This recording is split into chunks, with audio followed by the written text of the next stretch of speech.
Nung matanggap ko po itong sworn statement na ito ay kagad akong nakipag-ugnayan sa ating Department of Justice at doon po ay sinabihan ako ng ating kalihim, Boyeng Rimulya, na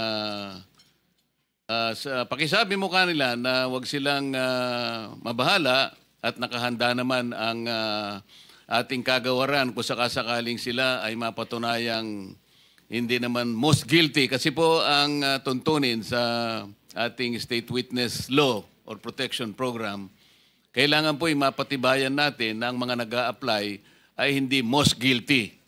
Ibig sabihin, guilty ka, ngunit hindi ikaw ang pinaka-guilty. Kasi kung kayo po yung talagang pinaka-guilty, hindi po kayo mag-qualify. Ngayon, ang sabi niya, you can tell them that you can, meron silang provisional immunity na hindi naman sila basta-basta uusigin na lang.